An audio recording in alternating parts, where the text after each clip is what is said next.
canal, o mensageiro não é importante, mas sua curtida é. Curta, inscreva-se e compartilhe cultura. Deixe livros que gostaria de ouvir nos comentários. Obrigado pela preferência, entre duas datas, de Machado de Assis, publicado originalmente em A Estação 1884, que duas pessoas se amem e se separem é, na verdade, coisa triste, desde que não há entre elas nenhum impedimento moral ou social. Mas o destino ou o acaso, ou o complexo das circunstâncias da vida determina muita vez o contrário. Uma viagem de negócio ou de recreio, uma convalescença, qualquer coisa basta para cavar um abismo entre duas pessoas. Era isto, resumidamente, o que pensava uma noite o bacharel Duarte, à mesa de um café, tendo vindo do teatro ginásio. Tinha visto no teatro uma moça muito parecida com outra que ele outrora namorara. Há quanto tempo ia isso? Há 7 anos, foi em 1855. Ao ver a moça no camarote, chegou a pensar que era ela, mas advertiu que não podia ser. A outra tinha 18 anos, devia estar com 25, e esta não representava mais de 18, quando muito, 19.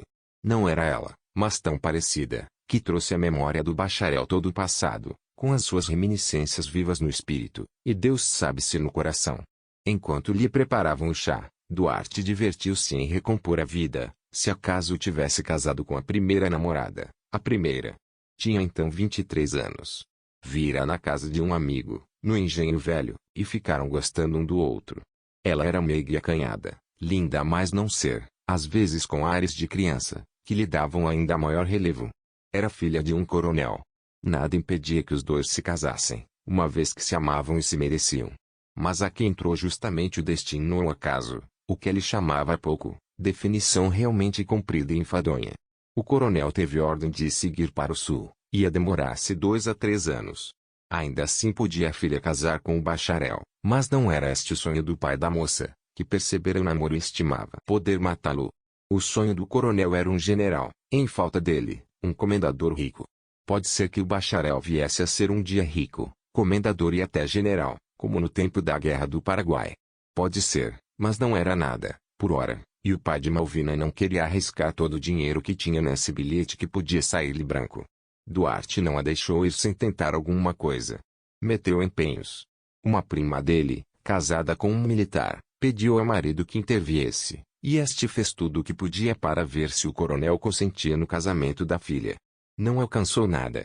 Afinal, o bacharel estava disposto a ir ter com eles no sul, mas o pai de Malvina dissuadiu de um tal projeto, dizendo-lhe primeiro que ela era ainda muito criança, e depois que, se ela lá aparecesse, então é que nunca lhe daria. Tudo isso foi pelos fins de 1855. Malvina seguiu com o pai, chorosa, jurando ao namorado que se atiraria ao mar, logo que saísse à barra do Rio de Janeiro. Jurou com sinceridade, mas a vida tem uma parte inferior que destrói, ou pelo menos, altera e atenua as resoluções morais. Malvina enjoou. Nesse estado, que toda a gente afirma ser intolerável, a moça não teve a necessária resolução para um ato de desespero. Chegou viva ao Rio Grande. Que houve depois? Duarte teve algumas notícias, a princípio, por parte da prima, a quem Malvina escrevia, todos os meses, cartas cheias de protestos e saudades. No fim de 8 meses, Malvina adoeceu, depois escassearam as cartas. Afinal, indo ela à Europa, cessaram elas de todo. Quando ela voltou, soube que a antiga namorada tinha casado em Jaguarão, e, vede a ironia do destino, não casou com general nem comendador rico, mas justamente com um bacharel sem dinheiro. Está claro que ele não deu um tiro na cabeça nem murros na parede, ouviu a notícia e conformou-se com ela. Tinham então passado 5 anos, era em 1860. A paixão estava acabada, havia somente um fiozinho de lembrança teimosa. Foi cuidar da vida, à espera de casar também. E é agora, em 1862, estando ali tranquilamente no ginásio, que uma moça lhe apareceu com a cara, os modos e a figura de Malvina em 1855. Já não ouviu bem o resto do espetáculo, viu mal, muito mal, e, no café, encostada a uma mesa do canto, ao fundo, rememorava tudo, e perguntava a si mesmo qual não teria sido a sua vida, se tivessem realizado o casamento. Poupa as pessoas que me leem a narração do que ela construiu, antes, durante e depois do chá. De quando em quando, queria sacudir a imagem do espírito, ela, porém, Tornava e perseguia-o, assemelhando-se, perdoem-me as moças amadas, a uma mosca importuna. Não vou buscar a mosca senão a tenacidade de presença, que é uma virtude nas recordações amorosas. Fica a parte odiosa da comparação para os conversadores enfadonhos. Demais, ele próprio, o próprio Duarte é quem pregou a comparação, no dia seguinte, contando o caso ao colega de escritório. Contou-lhe então todo o passado. Nunca mais a viste. Nunca. Sabes se ela está aqui ou no Rio Grande? Não sei nada. Logo depois do casamento, disse-me a prima que ela vinha para cá, mas soube depois que não, e afinal não ouvi dizer mais nada. E que tem que esteja. Isto é negócio acabado. Ou supões que seria ela mesma que vi? Afirmo-te que não. Não, não suponho nada, fiz a pergunta à toa. À toa? Repetiu Duarte rindo. Ou de propósito, se queres. Na verdade, eu creio que tu. Digo. Creio que ainda estás emberçado. Por quê? A turvação de ontem. Que turvação? Tu mesmo disseste, ouviste mal o resto do espetáculo, pensaste nela depois, e agora mesmo contas-me tudo com tal ardor. Deixa-te disso. Contei o que senti, e o que senti foram saudades do passado. Presentemente. Daí a dias, estando com a prima, a intermediária antiga das notícias contou-lhe o caso do ginásio. Você ainda se lembra disso? Disse ela. Não me lembro, mas naquela ocasião deu-me um choque. Não imagina como era parecida. Até aquele jeitinho que Malvina dava à boca, quando ficava aborrecida, até isso, em todo caso, não é a mesma. Por quê? Está muito diferente. Não sei, mas sei que Malvina ainda está no Rio Grande. Em Jaguarão. Não, depois da morte do marido, enviuvou. Pois então? Há 1 ano. Depois da morte do marido, mudou-se para a capital. Duarte não pensou mais nisto. Parece mesmo que alguns dias depois encetou um namoro, que durou muitos meses. Casaria, talvez, se a moça, que já era doente, não viesse a morrer, e deixá-lo como dantes. Segunda noiva perdida. Acabava o ano de 1863. No princípio de 1864, indo-lhe jantar com a prima, antes de seguir para Cantagalo, onde tinha de defender um processo, anunciou-lhe ela que 1 ou 2 meses depois chegaria Malvina do Rio Grande. Trocaram alguns gracejos, alusões ao passado e ao futuro, e, tanto quanto se pode dizer, parece que ele saiu de lá pensando na recente viúva. Tudo por causa do encontro no ginásio em 1862. Entretanto, seguiu para Cantagalo. Não 2 meses, nem 1, mas 20 dias depois, Malvina chegou do Rio Grande. Não a conhecemos antes, mas pelo que diz a amiga ao marido, voltando de visitá-la, parece que está bonita, embora mudada. Realmente, são passados 9 anos. A beleza está mais acentuada, tomou outra expressão, deixou de ser o Alfernin de 1855, para ser mulher verdadeira. Os olhos é que perderam a candura de outro tempo, e um certo aveludado, que acariciava as pessoas que os recebiam. Ao mesmo tempo, havia nela, outrora, um acanhamento próprio da idade, que o tempo levou. É o que acontece a todas as pessoas. Malvina é expansiva, ri muito, mofa um pouco, e ocupa-se de que a vejam e admirem. Também outras senhoras fazem a mesma coisa em tal idade, e até depois, não sei se muito depois, não a criminemos por um pecado tão comum. Passados alguns dias, a prima do bacharel falou deste amiga, contou-lhe a conversa que tiveram juntos, o encontro do ginásio, e tudo isso pareceu interessar grandemente a outra. Não foram adiante, mas a viúva tornou a falar do assunto, não uma, nem 2, mas muitas vezes. Querem ver que você está querendo recordar-se. Malvina fez um gesto de ombros para fingir indiferença, mas fingiu mal. Contou-lhe depois a história do casamento. Afirmou que não tivera paixão pelo marido, mas que o estimara bastante. Confessou que muita vez se lembrara do Duarte. E como estava ele? Tinha ainda o mesmo bigode. Ria como dantes. Dizia as mesmas graças. As mesmas. Não mudou nada. Tem o mesmo bigode, e ri como antigamente. Tem mais alguma coisa, um par de suíças. Usa suíças. Usa, e por sinal que bonitas, grandes, castanhas. Malvina recompôs na cabeça a figura de 1855, pondo-lhe as suíças, e achou que deviam ir-lhe bem, conquanto o bigode somente fosse mais adequado ao tipo anterior. Até aqui era brincar, mas a viúva começou a pensar nele com insistência, interrogava muito a outra, perguntava-lhe quando é que ele vinha. Creio que Malvina e Duarte acabam casando, disse a outra ao marido. Duarte veio finalmente de Cantagalo. Um e outro souberam que iam aproximar-se, e a prima, que jurara aos seus deuses casá-los, tornou o encontro de ambos ainda mais apetecível. Falou muito dele à amiga, depois quando ele chegou, falou-lhe muito dela, entusiasmada. Em seguida arranjou-lhes um encontro, em terreno neutro. Convidou-os para um jantar. Podem crer que o jantar foi esperado com ânsia por ambas as partes. Duarte, ao aproximar-se da casa da prima, sentiu mesmo uns palpites de outro tempo, mas dominou-os e subiu. Os palpites aumentaram, e o primeiro encontro de ambos foi de alvoroço e perturbação. Não disseram nada, não podiam dizer coisa nenhuma.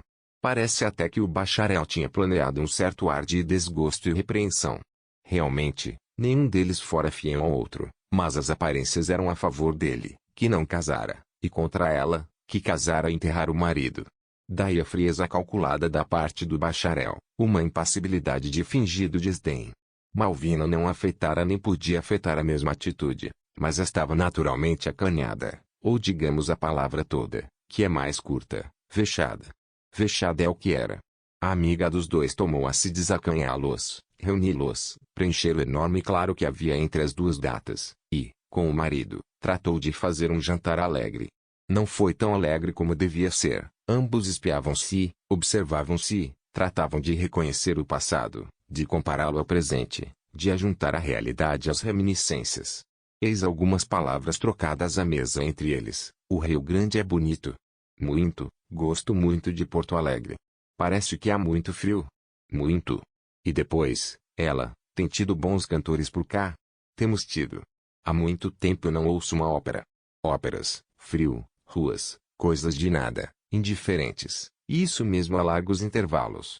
Dir-se-ia que cada um deles só possuía sua língua, e exprimia-se numa terceira, de que mal sabiam 4 palavras. Em suma, um primeiro encontro cheio de esperanças. A dona da casa achou-os excessivamente acanhados, mas o marido corrigiu-lhe a impressão, ponderando que isso mesmo era prova de lembrança viva a despeito dos tempos. Os encontros naturalmente amiudaram-se. A amiga de ambos entrou a favorecê-los. Eram convites para jantares, para espetáculos, passeios, saraus, eram até convites para missas. Custa dizer, mas é certo que ela até recorreu à igreja para ver se os prendia de uma vez. Não menos certo é que não lhes falou de mais nada. A mais vulgar discrição pedia o silêncio, ou pelo menos, a alusão galhofeira e sem calor. Ela preferiu não dizer nada. Em compensação observava-os, e vivia numas alternativas de esperança e desalento. Com efeito, eles pareciam andar pouco. Durante os primeiros dias, nada mais houve entre ambos, além de observação e cautela. Duas pessoas que se veem pela primeira vez, ou que se tornam a ver naquelas circunstâncias, naturalmente dissimulam. É o que lhes acontecia. Nenhum nem outro deixava correr a natureza, pareciam andar às apalpadelas, cheios de circunspecção e atentos ao menor escorregão. Do passado, coisa nenhuma. Viviam como se tivessem nascido uma semana antes, e devessem morrer na seguinte, nem passado nem futuro. Malvina sofreu a expansão que os anos lhe trouxeram. Duarte o tom de homem solteiro e alegre, com preocupações políticas, e uma ponta de ceticismo e de gastronomia. Cada um punha máscara, desde que tinham de encontrar-se. Mas isso mesmo não podia durar muito. No fim de 5 ou 6 semanas, as máscaras foram caindo. Uma noite, achando-se no teatro, Duarte viu-a no camarote, e não pôde esquivar-se de comparar com a que vira antes, e tanto se parecia com a Malvina de 1855. Era outra coisa, assim de longe, e as luzes, sobressaindo no fundo escuro do camarote. Além disso, pareceu-lhe que ela voltava a cabeça para todos os lados com muita preocupação do efeito que estivesse causando. Pensou ele. E, para sacudir este pensamento, olhou para outro lado, pegou do binóculo e percorreu alguns camarotes. Um deles tinha uma dama, assaz galante, que ele namorara um ano antes, pessoa que era livre, e a quem ele proclamara a mais bela das cariocas. Não deixou de a ver, sem algum prazer. O binóculo demorou-se ali, e tornou ali, 1, 2, 3, muitas vezes. Ela, pela sua parte, viu a insistência e não se zangou. Malvina, que notou isso de longe, não se sentiu despeitada, achou natural que ele, perdidas as esperanças, tivesse outros amores. Um e outro eram sinceros aproximando-se. Um e outro reconstruíam o sonho anterior para repeti-lo. E por mais que as reminiscências posteriores viessem salteá-lo, ele pensava nela, e por mais que a imagem do marido surgisse do passado e do túmulo, ela pensava no outro. Eram como duas pessoas que se olham, separadas por um abismo, e estendem os braços para se apertarem. O melhor e mais pronto era que ela a visitasse, foi o que começou a fazer, dali a pouco. Malvina reunia todas as semanas as pessoas de amizade. Duarte foi dos primeiros convidados, e não faltou nunca. As noites eram agradáveis, animadas, posto que ela devesse repartir-se com os outros. Duarte notava ali o que já ficou dito, gostava de ser admirada, mas desculpou-a dizendo que era um desejo natural às mulheres bonitas. Verdade é que, na terceira noite, pareceu-lhe que o desejo era excessivo, e chegava ao ponto de distrair totalmente. Malvina falava para ter o pretexto de olhar, voltava a cabeça, quando ouvia alguém, para circular os olhos pelos rapazes e homens feitos, que aqui e ali a namoravam. Esta impressão foi confirmada na quarta noite e na quinta, desconsolou-o bastante. Que tolice! Disse-lhe a prima, quando ela lhe falou nisso, afetando indiferença.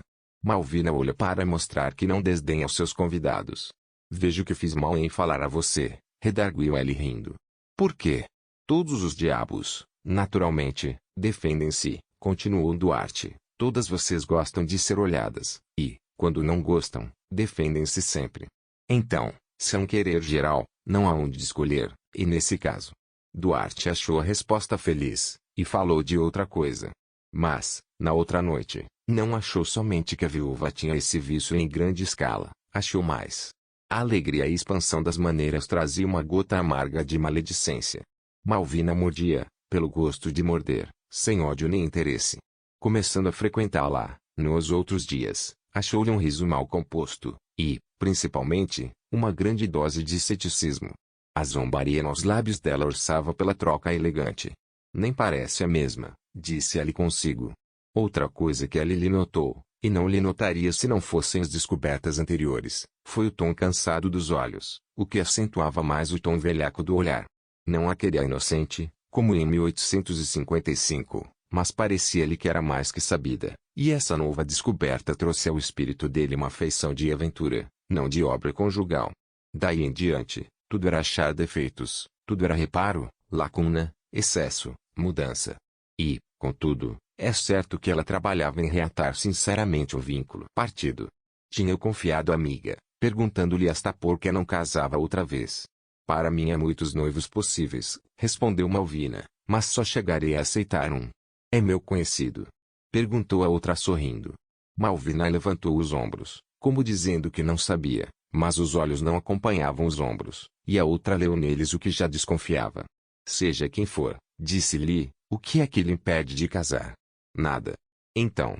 Malvina esteve calada alguns instantes, depois confessou que a pessoa lhe parecia mudada ou esquecida. Esquecida, não, acudiu vivamente a outra. Pois só mudada, mas está mudada. Mudada. Na verdade, também ela achava transformação no antigo namorado. Não era o mesmo, nem fisicamente nem moralmente. A tez era agora mais áspera, e o bigode da primeira hora estava trocado por umas barbas sem graça, é o que ela dizia, e não era o exato. Não é porque Malvina tivesse na alma uma corda ética ou romântica, ao contrário, as cordas eram comuns. Mas tratava-se de um tipo que lhe ficara na cabeça, e na vida dos primeiros anos. Desde que não respondia às feições exatas do primeiro, era outro homem. Moralmente, achava-o frio, sem arrojo, nem entusiasmo, muito amigo da política, desdenhoso e um pouco aborrecido. Não disse nada disto à amiga, mas era a verdade das suas impressões. Tinham-lhe trocado o primeiro amor. Ainda assim, não desistiu de ir para ele, nem ele para ela. Um buscava no outro o esqueleto, ao menos, do primeiro tipo. Não acharam nada. Nem ela era ele, nem ela era ela. Separados, criavam forças, porque recordavam o quadro anterior, e recompunham a figura esvaída, mas tão depressa tornavam a unir-se como reconheciam que o original não se parecia com o retrato, tinham-lhes mudado as pessoas.